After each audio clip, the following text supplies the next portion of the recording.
શિયાળતના દોસ્ત છે તે રેસીપી આપેલી પિઝાની સસ્તી રેસીપી.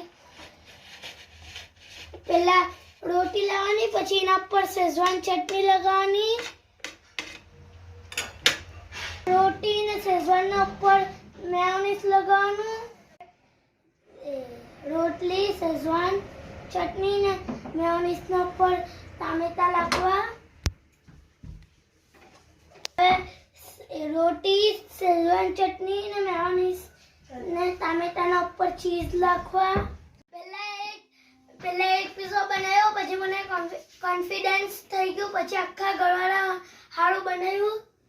આ ઢાંકણું ખોલું, આઈ પીઝો રેડી થઈ ગયો.